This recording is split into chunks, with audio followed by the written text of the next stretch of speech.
Chapter 13. Intrusion by the Administrative Mind. Since social life has become more and more complicated, a new group of mediators between man and his goals has developed.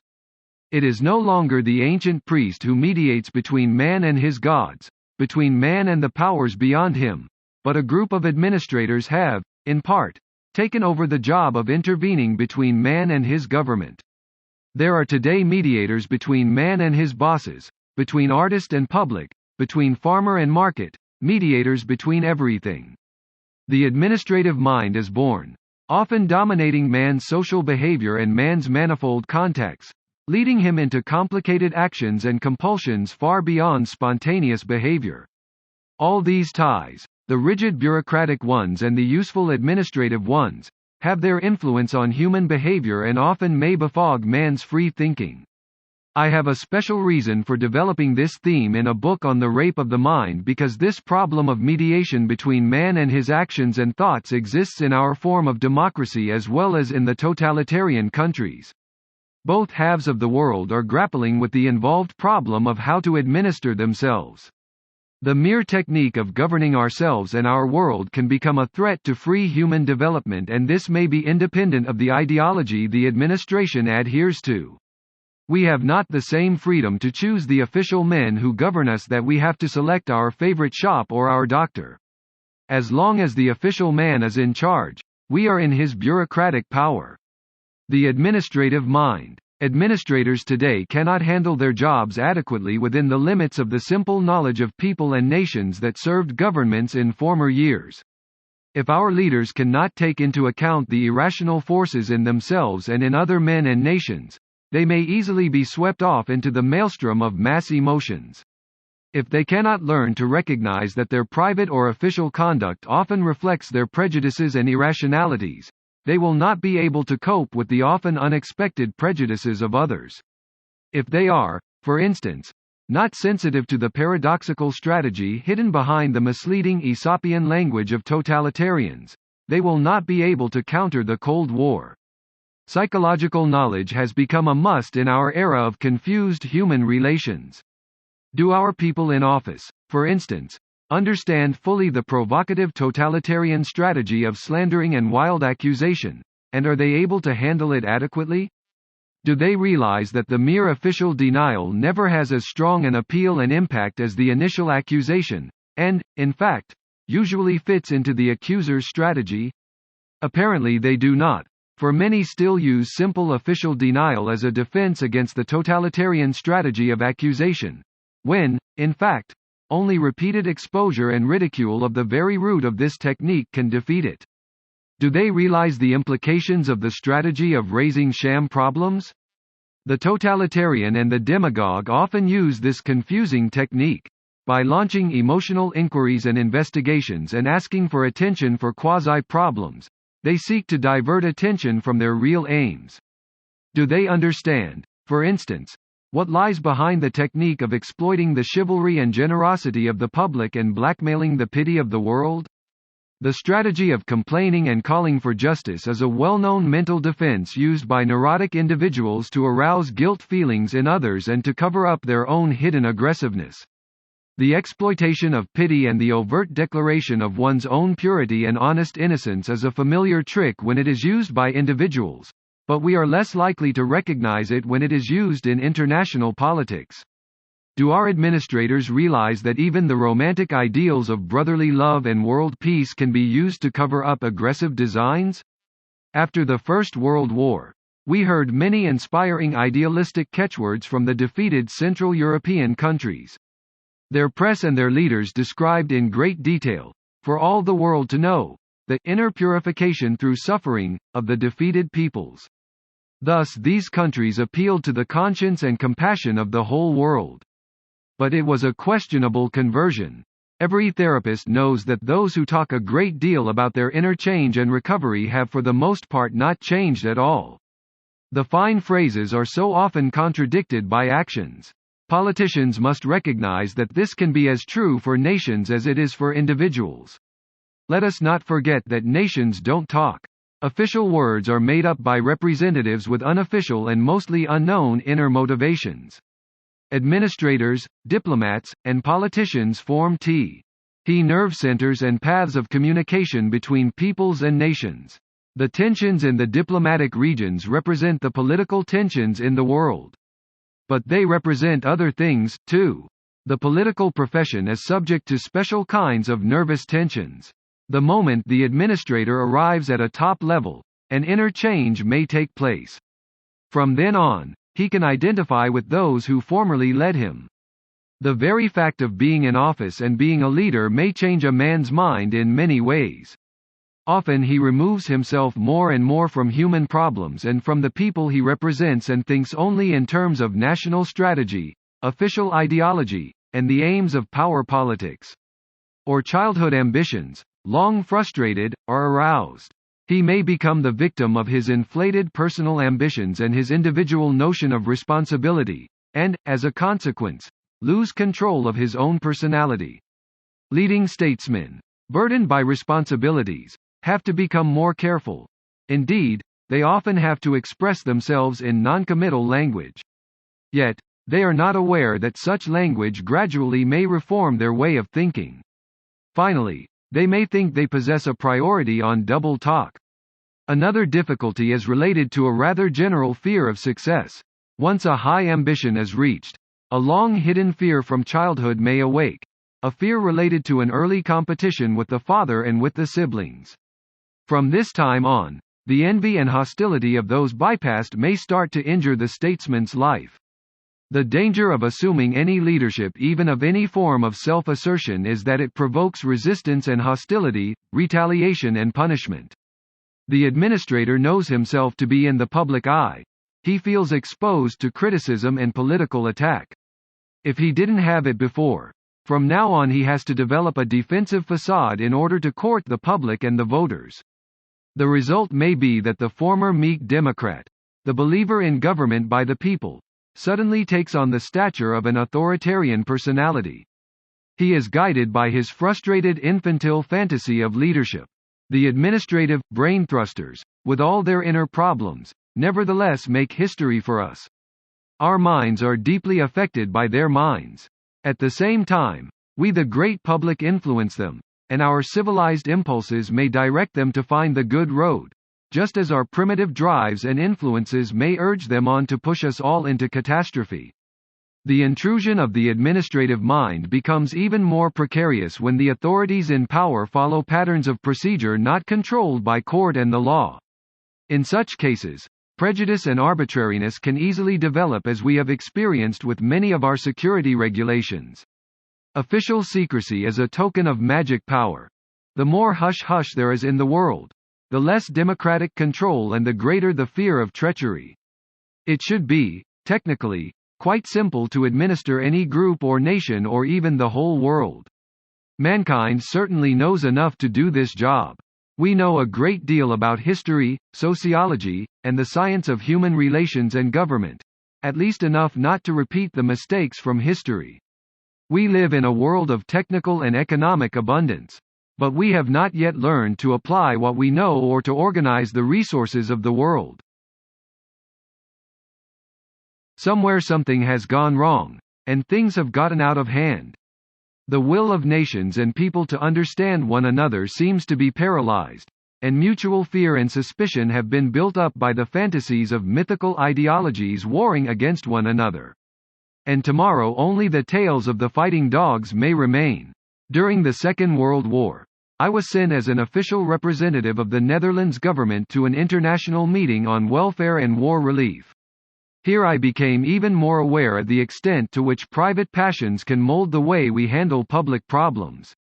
All of us at the conference had cold, expressionless faces which implied a sharp, unbiased form of thinking, but our unconscious minds were touched by other problems.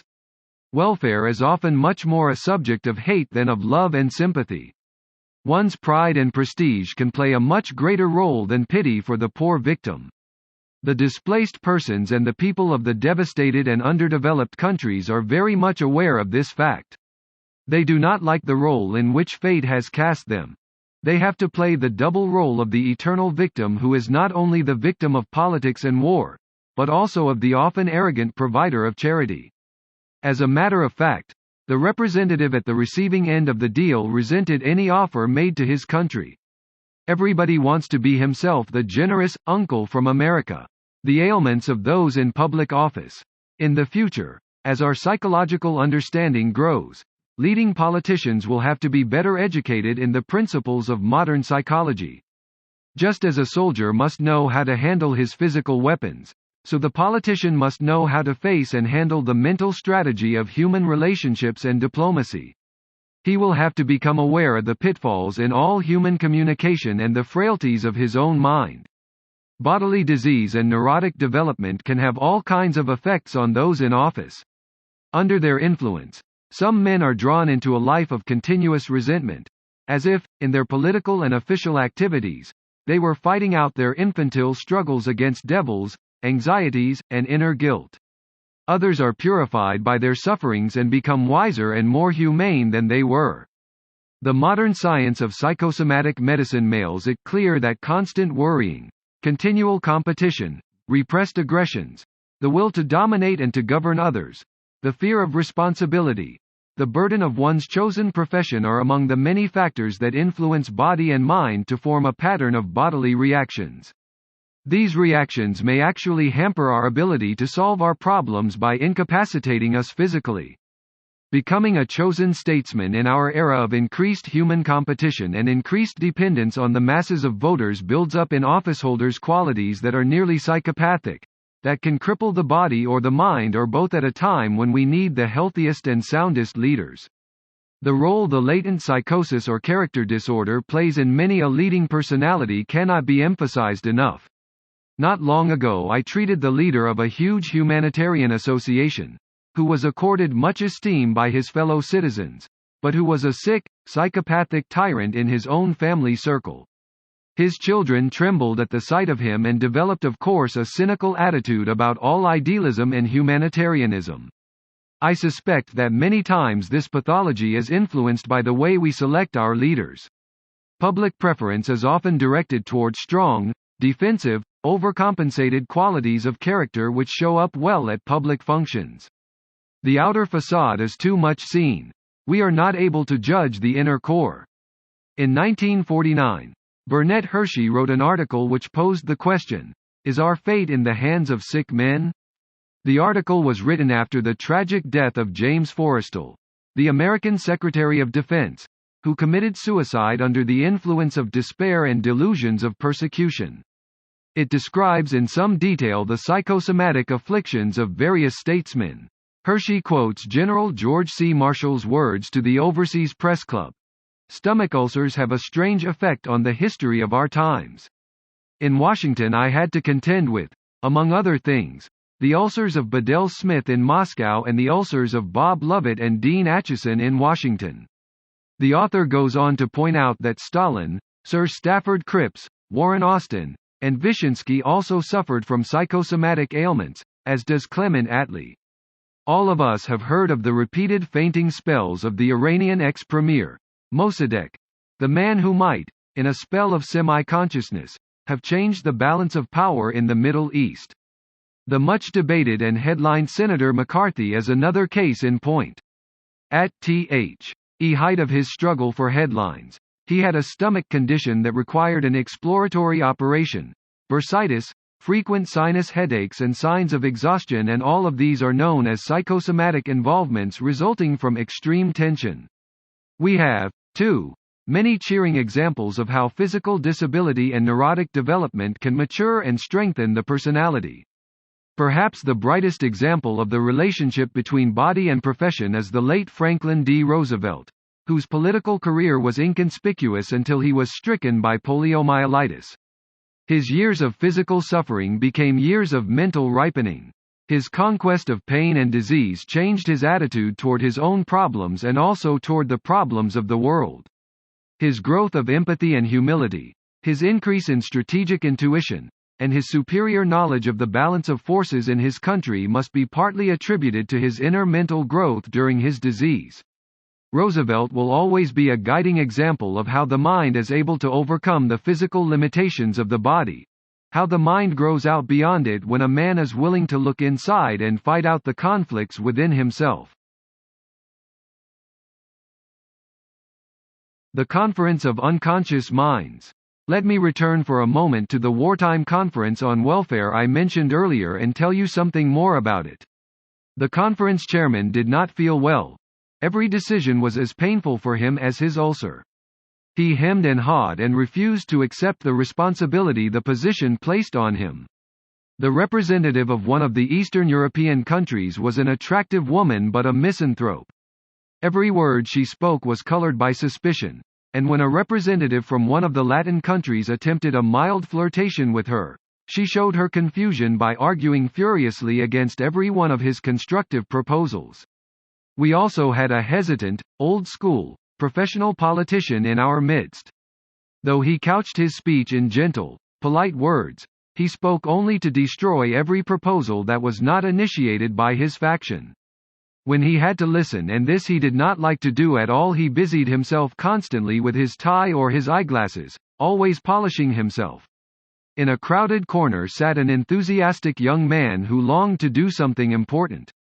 He wanted to act. He wanted to see something accomplished, and his excitement was regarded by the others with sophisticated disdain.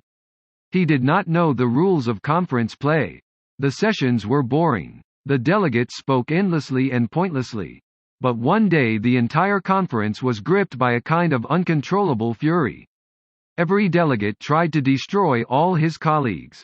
Someone had unexpectedly used the word traitor to designate a certain guerrilla group fighting in Europe, and the smooth discussion was suddenly transformed into a collision of the insurgent passions that had long smoldered behind suave masks. What agitation was aroused! What rage! What anger! But it was only temporary. It died down. Our sophisticated conference spirit reasserted itself, and we settled down to do no work. The chairman made a polite summarizing speech, and we disbanded. The charitable work we planned so carefully is still undone, and many years have passed. With dogged optimism, political leaders still convene to construct a new peace for the world. We know that many of them will suffer again from ulcers of the stomach, but what do we know of their deeper hidden wishes and resentments? Although I am afraid that the time is still far away when we shall subject our official representatives and administrators to psychological education and selection, we must become more aware of the many unconscious factors which influence them and us. Do political leaders try to understand one another and the groups they represent, or are they only measuring the power of their political machines, their words, and their votes? Are they guided by private resentments and ambitions or by the honest wish to serve the community and its ideals? Are our administrators mentally well equipped to do their tasks? If not, how could psychological insight gradually improve their equipment?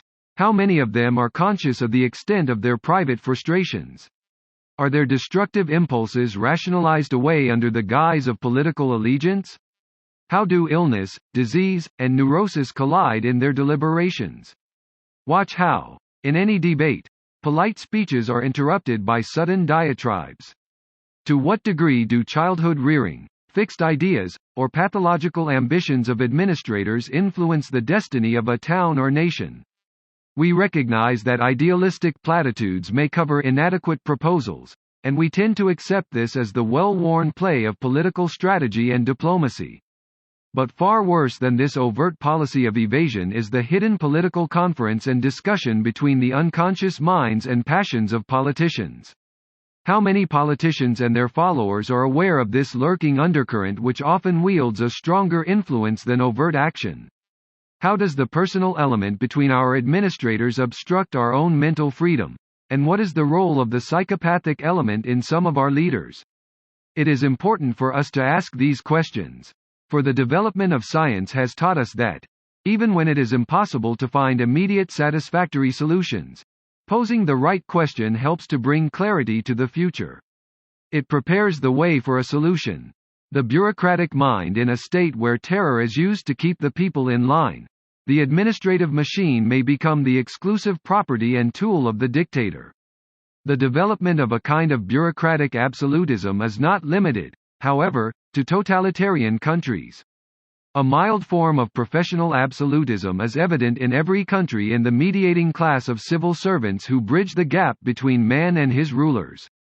Such a bureaucracy may be used to help or to harm the citizens it should serve. It is important to realize that a peculiar, silent form of battle goes on in all of the countries of the world under every form of government, a battle between the common man and the government apparatus he himself has created. In many places we can see that this governing tool, which was originally meant to serve and assist man, has gradually obtained more power than it was intended to have. Is Saint Bureaucratus a devil who takes possession of a man as soon as he is given governmental responsibility? Are administrators infected with a desire to create a sham order, to manipulate others from behind their green steel desks? Governmental techniques are no different from any other psychological strategy. The deadening hold of regimentation can take mental possession of those dedicated to it, if they are not alert. And this is the intrinsic danger of the various agencies that mediate between the common man and his government.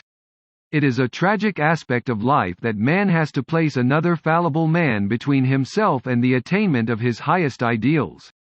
Which human failings will manifest themselves most readily in the administrative machine?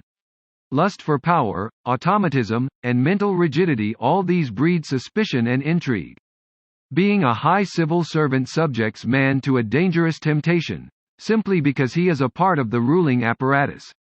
He finds himself caught in the strategy complex. The magic of becoming an executive and a strategist provokes long repressed feelings of omnipotence. A strategist feels like a chess player. He wants to manipulate the world by remote control. Now he can keep others waiting, as he was forced to wait himself in his salad days, and thus he can feel himself superior. He can entrench himself behind his official regulations and responsibilities. At the same time he must continually convince others of his indispensability because he is loath to vacate his seat.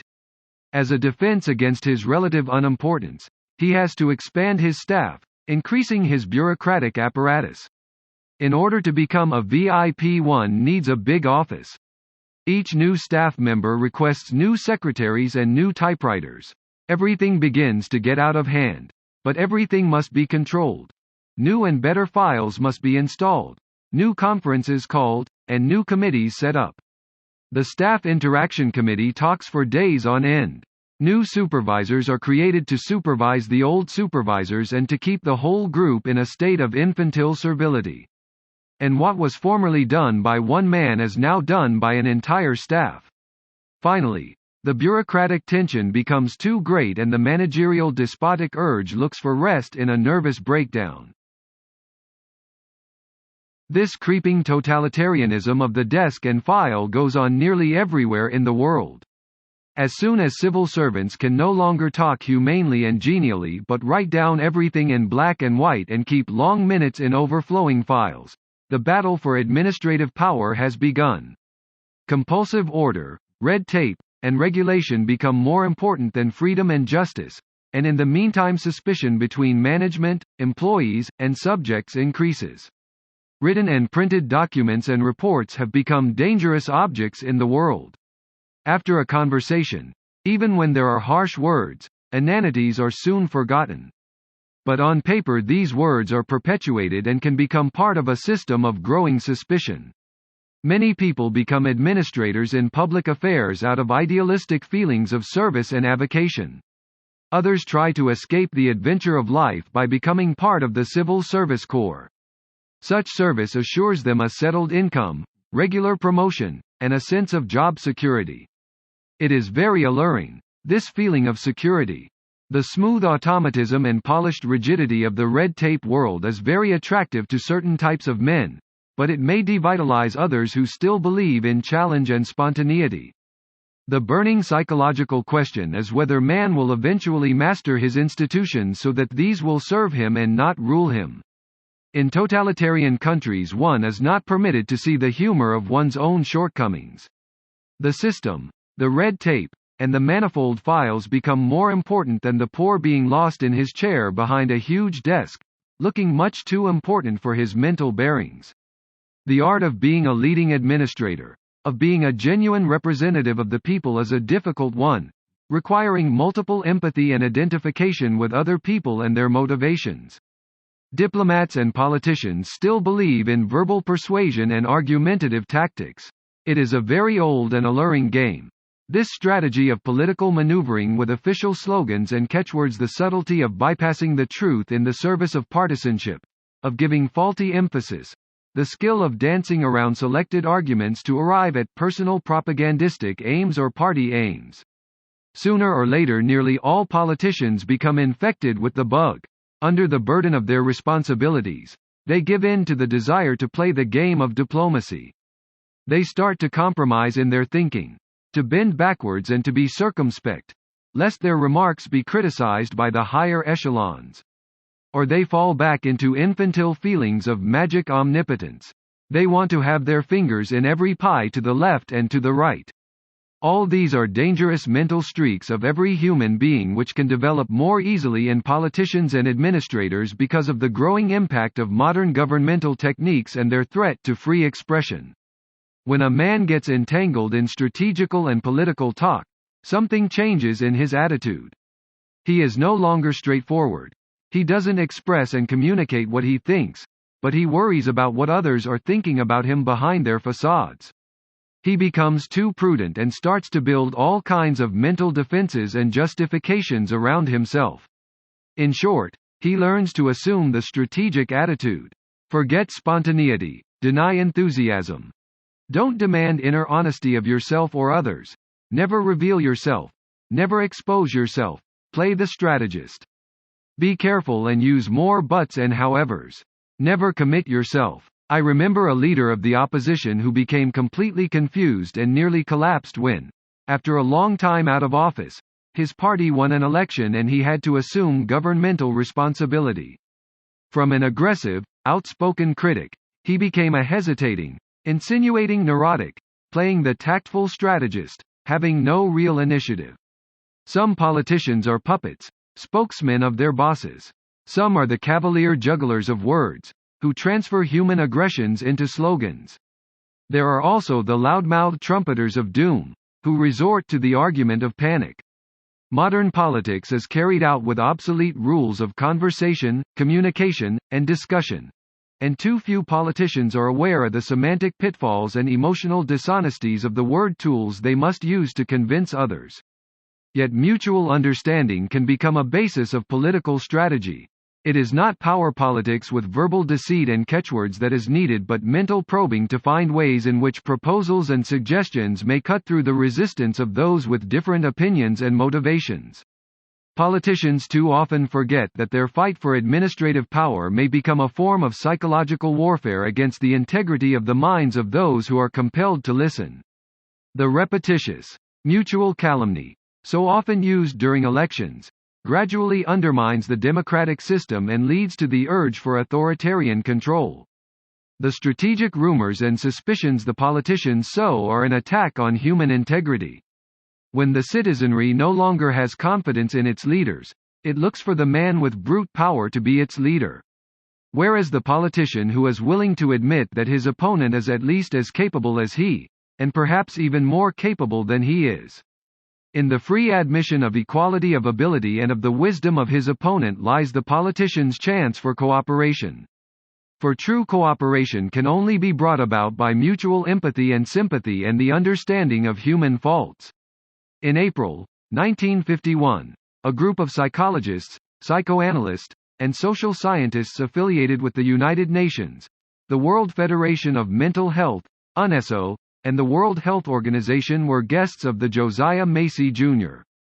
Foundation in New York. This was a meeting at which these problems of government, and the impact of governmental systems, were explored and discussed and published later in a report. These experts have become more and more aware of the need for psychological education and selection of government administrators. Should our administrators be psychoanalyzed? This nearly utopian question does not predicate an immediate rush for psychological training for politicians and administrators, but it does point toward a future period when practical intelligence and sound psychological knowledge will guide man in the various aspects of his life. Education will be more fully permeated with dependable psychological knowledge. Psychology and psychoanalysis are still young sciences, but many of our present-day politicians could already profit by them. Through gain in self-insight, they would become more secure in the strategy of world guidance. They would assume more responsibility not only for their successes, but also for their failures. And they would take more responsibility, with fewer inner qualms, for the good and welfare of all. At this very moment, our failure to solve the problems of governmental inefficiency and bureaucratic intrusion into human actions may hamper the citizen's mind in its development. Man's need to conform is in constant battle with man's need to go out on his own. The tie-up of our spontaneous free thinking with the unadventurous administrative mind has to be studied and the problem it presents solved by the psychology of the future.